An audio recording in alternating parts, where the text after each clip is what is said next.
It's really late. Sorry. Right. It's really late. It's really early. And I know that you two have to go to the porn festival in Berlin. Is that true? Yes. Hopefully, if we can manage this weekend, but it would be nice to be there. So, are you going to show this film at the porn festival? Yes. Yeah, it will be shown on Friday and Saturday, I think. So. Yeah. All right. Just first of all, everybody really seemed to enjoy the program.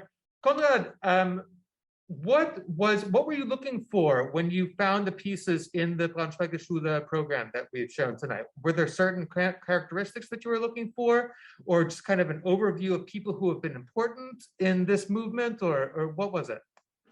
Yes, I think it's right if you say it's an overview, or it's something like a shortcut. So as you asked me for curation for a short film program, I was thinking that it's only frankly or honest to choose some films from the context in which I was socialized in art, and especially in experimental films. And that is why I choose a shortcut from films of the film class of the University of in Braunschweig. And the film class, I studied there till the last year, and it's a class which has a long history since the early 70s, and a long tradition in analog techniques. And I think if I'm trying to connect all these different films, I would say that all films have in common that they're playing a lot with a bunch of elements from the pop culture of the last century. I think the best example is Out of Center Drive from BjørnMelhus, but it's also a play with many references from the film history, especially in the work of Mattuschka. And for me, or maybe for us, it's all about staging bizarre figures, and about alienation. And often you see the filmmakers in front of the camera, they're performing, and they're using trash as a style. And I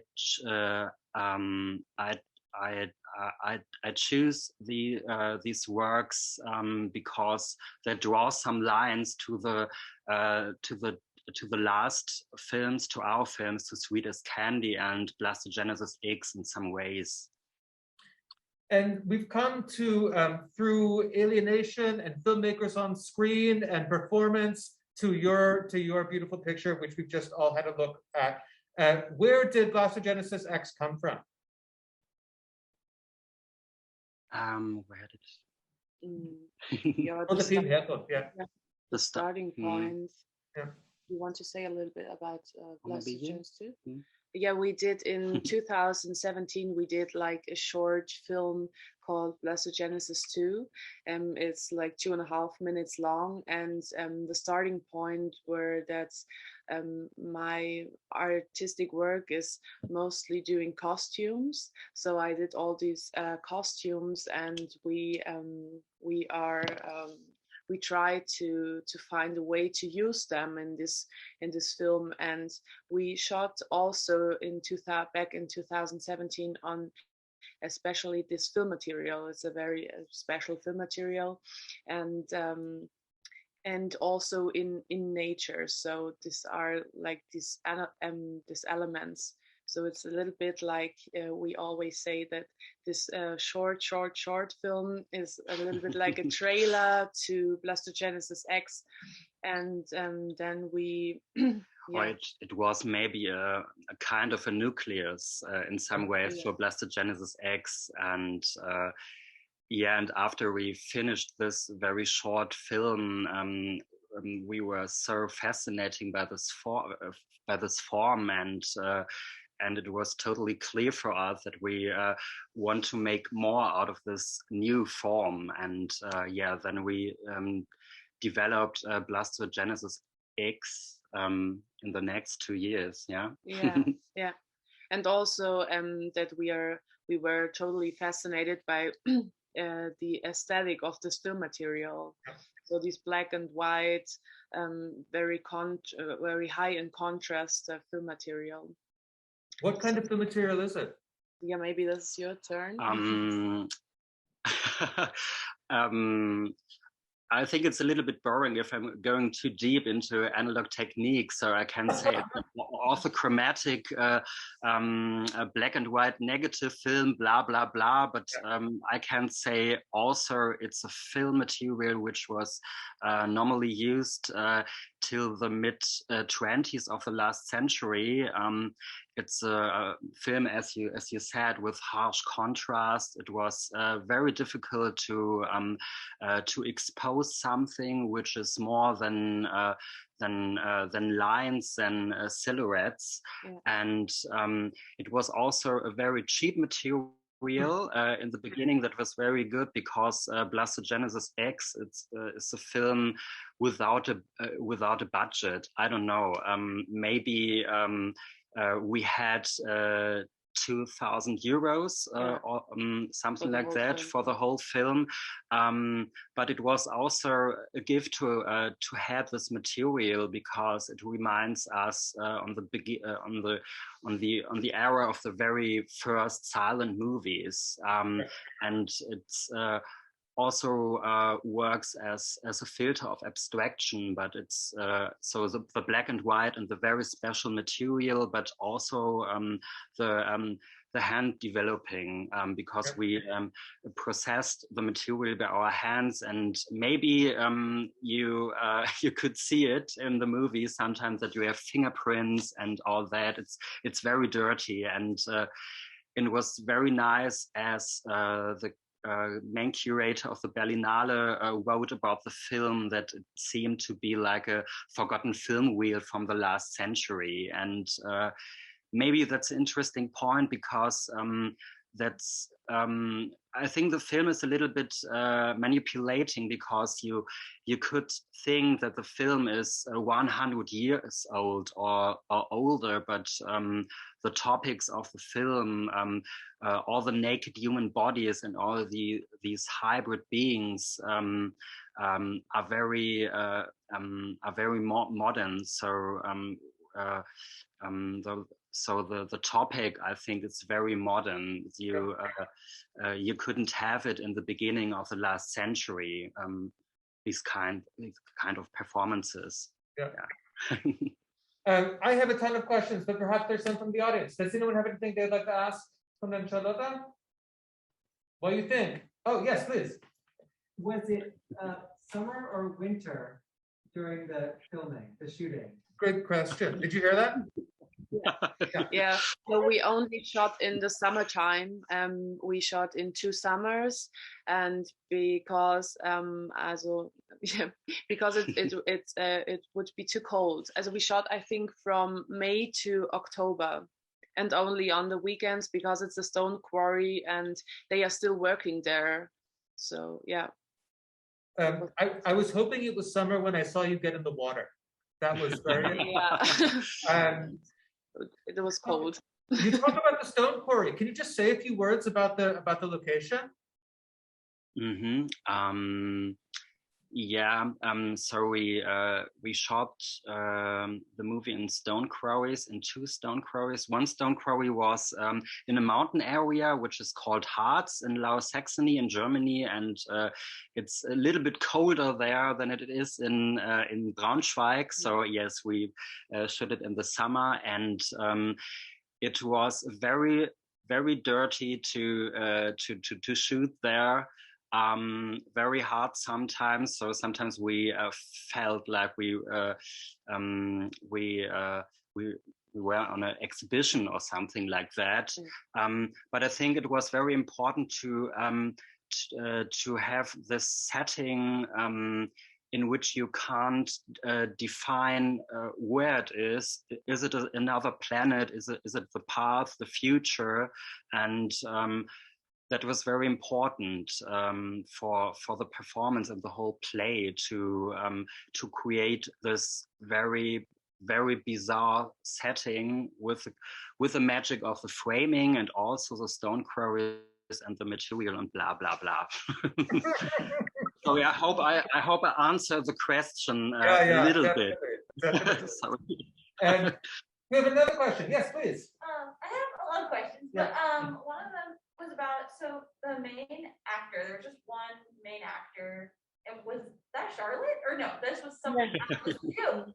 Yeah, great. So cool. So I'm just curious to hear more about the performance from you, really, and what it was like to do this performance, and then working together to create this performance, because I thought the performance was really powerful and interesting. Just curious what you have to say about it. So I hope I understand it correctly, because there were some words missing from the connection. But the performance, I'm not a performer, or I'm not an actor, but I make these costumes, and then I have like a feeling to the costumes, and the costume helped me to perform it. So these figures, they are like, for me, they are animals, or this hybrid between a human and an animal. And so I make all these missions from each animal to my own. So for me, in the moment of the performing, it's not me. So it's more like I really need the feeling, and I really need like the mission, and then I do everything to to make it possible, or to make it happen. So, and so this is maybe how I come to perform it. And of course we work together, because Conrad did the camera, and then we were just talking to each other.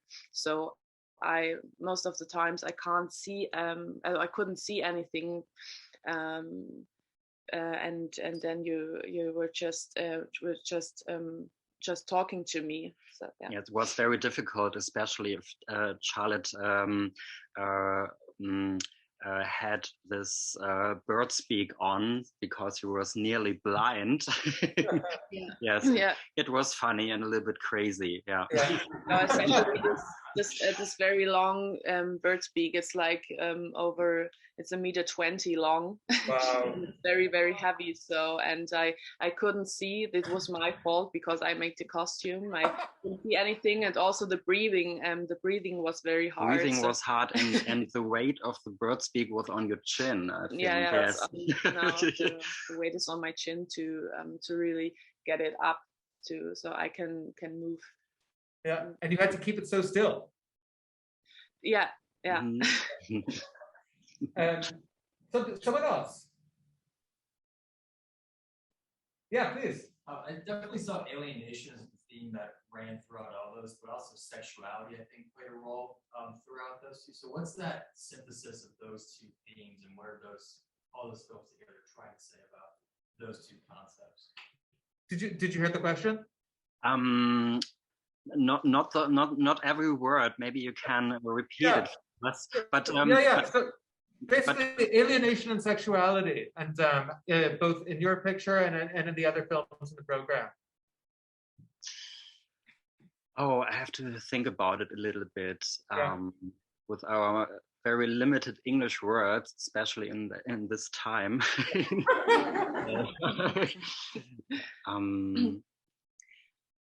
But is this about so auflösen, die Grenzen auflösen? So to get rid of the boundaries between the sexes. I don't know if this answered the question, but so I think you can read this movie in many different ways. For us, our approach was to create something like a fake nature documentary with these naked bodies, which are performing animals, what is very childish in some ways. And for us, it was very important to deconstruct boundaries, all the boundaries we have in this world between human beings and animals, but also between the sexes, between masculinity and femininity, because the gender characteristics are changing all the time, and maybe you could saw it especially in the scene of reproduction. So we were mixing all things, attributes together, yeah, and maybe this deconstruction is also about deconstruction about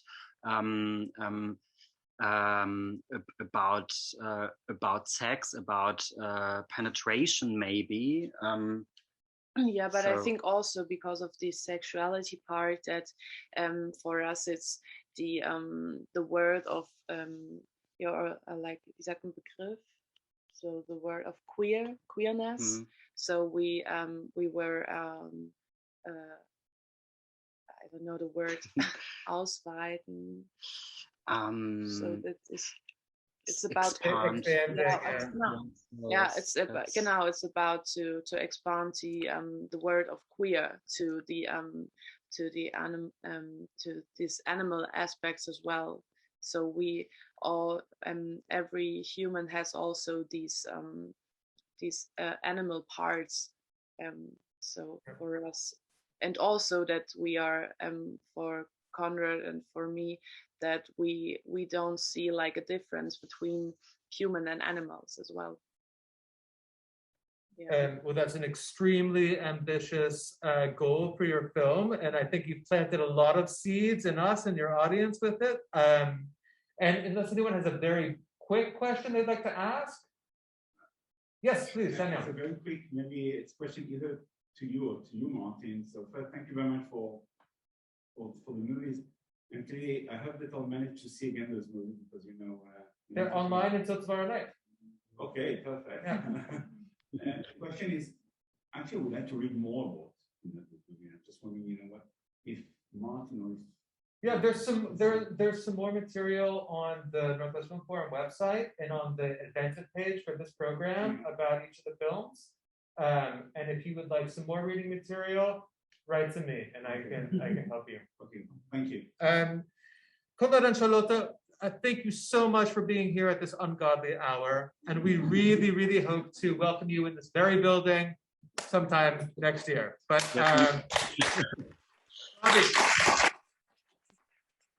with that, we'll let you get some rest and get on your train, and happy pouring this weekend. Yeah, no. Thank you. And thank you so much. Yes, thank you so much. And I hope you enjoyed the program. And thanks a lot for your questions. That's very, very nice. Thanks. And we are looking forward. Bye. Have a nice evening. Bye. Good night.